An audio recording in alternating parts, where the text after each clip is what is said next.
Pada hari Minggu pagi-pagi benar, perempuan-perempuan itu pergi ke kubur dengan membawa rempah-rempah.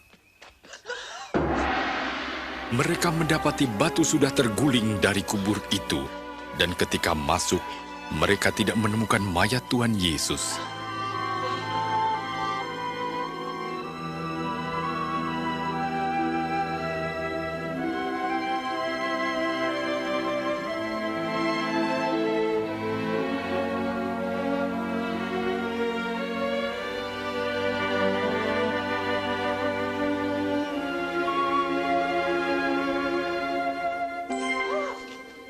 Mengapa kamu mencari Dia yang hidup di antara orang mati? Ia tidak ada di sini. Ia telah bangkit, seperti yang telah dikatakannya ketika di Galilea, bahwa Anak Manusia harus diserahkan ke tangan orang-orang berdosa, disalibkan, dan akan bangkit pada hari yang ketiga.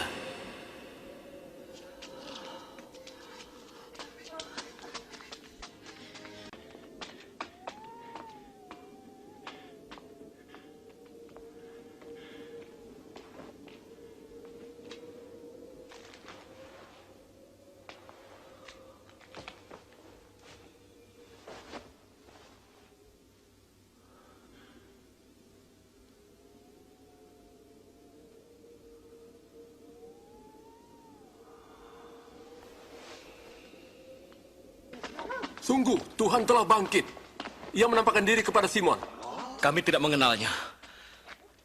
Waktu di perjalanan. Tapi waktu ia memecah roti, kami mengenalnya. Di Emmaus. Aneh kalau dia pergi ke sana.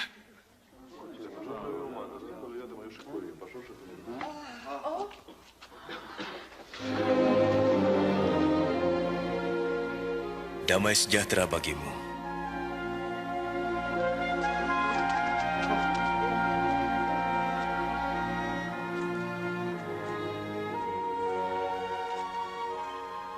Mengapa kamu takut? Mengapa timbul keraguan dalam pikiranmu? Lihat, tanganku dan kakiku.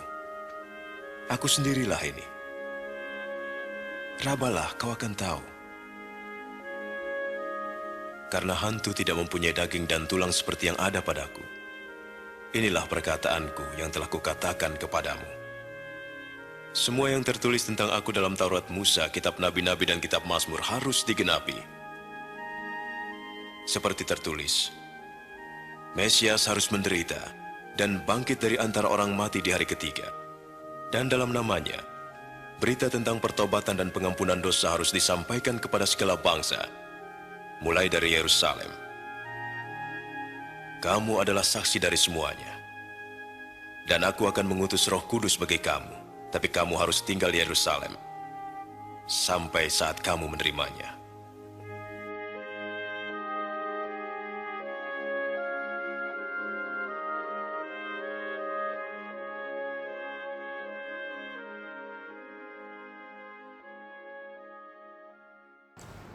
Selamat pagi, Shalom, dan selamat Paskah, saudara-saudari kekasih Tuhan Yesus.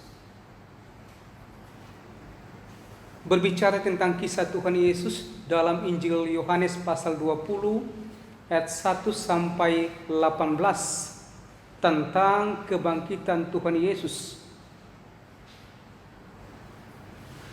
Maka saya awali firman Tuhan ini dengan satu cerita yang saya kutip. Satu cerita yang saya kutip dari buku 100 Kisah Iman, Ilustrasi dan Renungan yang membangun iman Anda.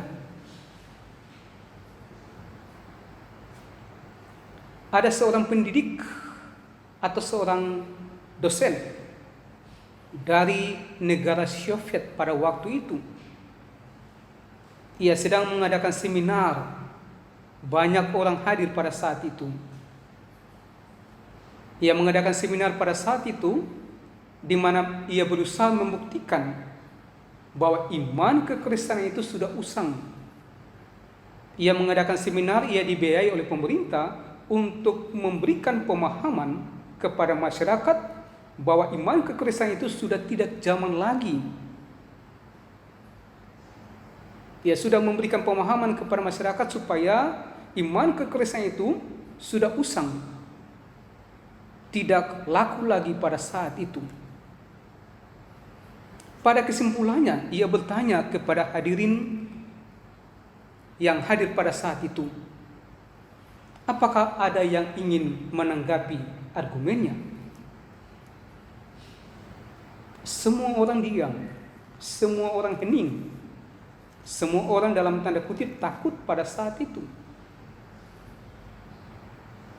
Kemudian seorang pendeta dari desa di bagian negara Soviet pada saat itu berjalan ke panggung.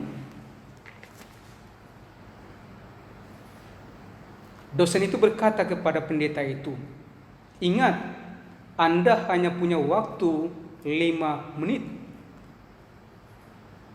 Pendeta itu berkata, "Apa yang saya katakan hanyalah pernyataan singkat." Pada saat pendeta itu berjalan, kemudian berdiri di hadapan peserta seminar pada saat itu, semua orang diam, semua orang tegang, semua orang tidak tahu apa yang akan pendeta katakan. Sampai depan peserta sidang, peserta seminar itu, kemudian pendeta itu mengatakan, "Selamat Paskah orang Rusia. Selamat Paskah orang Rusia. Kristus bangkit. Kristus bangkit."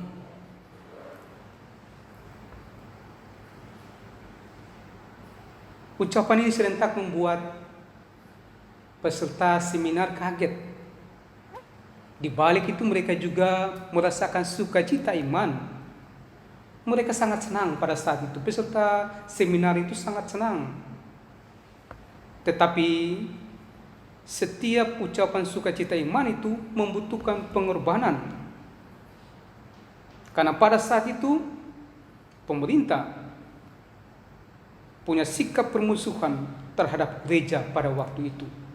Jadi setiap ucapan iman harus membutuhkan pengorbanan iman dari seorang anak Tuhan. Saudara-saudari kekasih Tuhan Yesus, hubungan dengan konteks firman Tuhan yang kita baca pada saat ini, ditemukan ada 3 faktor yang mendasari sehingga Maria Magdalena, Petrus, dan murid yang dikasihi atau Yohanes percaya akan kebangkitan Tuhan Yesus. Ada 3 faktor yang mendasari itu. Faktor yang pertama, karena kubur itu terbuka dan tidak ada jenazah Tuhan Yesus. Itu faktor yang pertama, kubur terbuka dan tidak ada jenazah Tuhan Yesus. Kalau kita bandingkan dalam ayat 1 dan ayat 6 mengatakan kepada kita semua pada saat ini. Ayat 1 mengatakan pada hari Minggu, pada hari pertama minggu itu, pagi-pagi benar ketika hari masih gelap, pergilah Maria Magdalena ke kubur itu dan ia melihat bahwa batu telah diambil dari kubur. Ayat 6 mengatakan kepada kita semua pada saat ini, maka datanglah Simon Petrus juga menyusul dia dan masuk ke dalam kubur itu. Ia melihat kain kapan terletak di tanah. Artinya, Tuhan Yesus telah bangkit, mengalahkan maut. Hal ini dibuktikan dengan kuburan itu terbuka. Dalam konteks saat itu, tidak mungkin kuburan bisa terbuka. Dalam konteks saat itu tidak mungkin kuburan bisa terbuka, tidak mungkin. Karena di dalam Injil Matius pasal 7 ayat 65 sampai 66 mencatat bahwa sudah ada rencana dari tokoh-tokoh Yahudi, imam-imam Yahudi, karena ucapan Tuhan Yesus bahwa ia akan bangkit pada hari ketiga. Mereka sudah pergi melapor kepada Pilatus supaya kubur itu dijaga oleh tentara Romawi. Dan kubur itu sudah diberikan cap atau materai oleh Pilatus sendiri pada saat itu. Jadi tidak mungkin kuburan bisa terbuka dan tidak mungkin kuburan bisa kosong pada saat itu. Tidak mungkin. Kecuali hanya satu. Karena kebangkitan Tuhan Yesus. Tidak mungkin orang datang untuk bisa mengambil jenazah Tuhan Yesus. Tidak mungkin. Karena dikawal ketat, dijaga ketat, diberikan cap, diberikan materi. Tidak mungkin bisa orang masuk. Kecuali cuma satu. Karena kebangkitan Tuhan Yesus. Itu adalah satu sukacita iman. Bukti dan sukacita iman untuk kita orang percaya. Faktor yang kedua. Karena pada waktu Yohanes melihat kuburan, Tuhan Yesus melihat kain kapan yang dipakai oleh Tuhan Yesus. Ia percaya akan kebangkitan Tuhan Yesus. Dalam ayat 8 mengatakan kepada kita, maka masuklah juga murid yang lain, Yohanes, yang lebih dahulu sampai ke kuburan itu, dan ia melihatnya dan percaya. Artinya pada waktu Yohanes masuk, ia melihat kuburan itu hanya cuma kain peluh. Kain peluh dalam bahasa Yunani disebut dengan saudarion, yang berarti keringat atau kain atau handuk untuk menyingkap keringat Tuhan Yesus, dan kain kapan untuk membungkus Tuhan Yesus.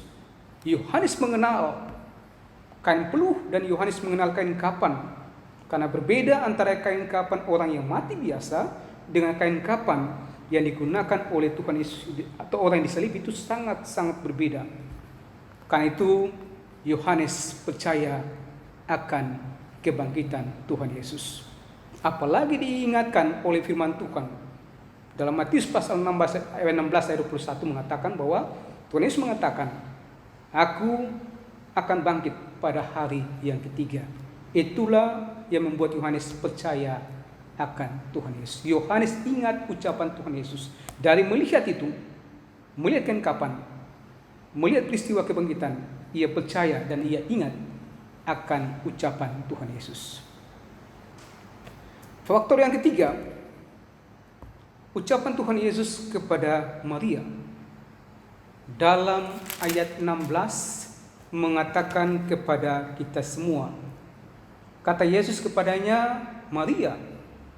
Maria berpaling dan berkata kepadanya dalam bahasa Ibrani, Rabuni, artinya guru. Artinya Tuhan Yesus menampakkan diri kepada Maria Magdalena agar Maria dapat menjadi saksi iman dari kebangkitan Tuhan Yesus. Alkitab bukan cuma mencatat di sini saja. Ada banyak saksi-saksi iman.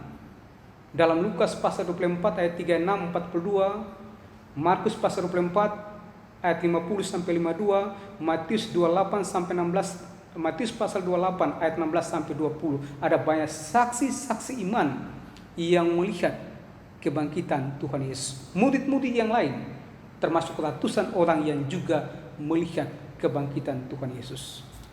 Itu adalah kabar sukacita untuk orang percaya.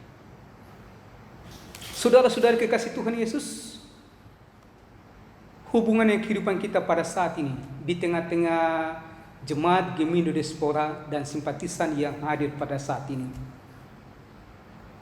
Hadir pertanyaan untuk kita. Apa makna kebangkitan Tuhan Yesus bagi kita orang percaya? Apa maknanya untuk kita? Ada dua makna kebangkitan Tuhan Yesus bagi kita orang percaya dalam hubungan dengan konteks firman Tuhan ini. Makna yang pertama, Tuhan Yesus membuktikan ucapannya. Tuhan Yesus membuktikan ucapannya bahwa Tuhan Yesus berkuasa atas maut. Tuhan Yesus akan bangkit pada hari yang ketiga. Artinya, maut tidak berkuasa menahan Tuhan Yesus dalam kuburan. Maut tidak berkuasa menahan Tuhan Yesus dalam kuburan. Inilah tanda bahwa Tuhan Yesus sudah menebus kita sebagai orang percaya. Berarti kita sudah menjadi manusia baru. Kita sudah menjadi manusia baru dalam pikiran kita, dalam hati kita, dalam ucapan kita kepada Tuhan dan kepada sesama kita. Makna yang kedua, nubuat Alkitab tentang Tuhan Yesus terbukti benar.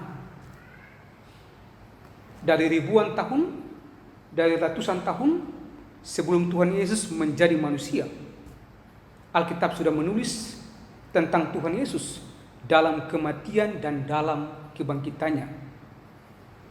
Kita bandingkan Mazmur pasal 22 ayat 17 sampai 21 dan Yesaya pasal 53 ayat 3 dan 5.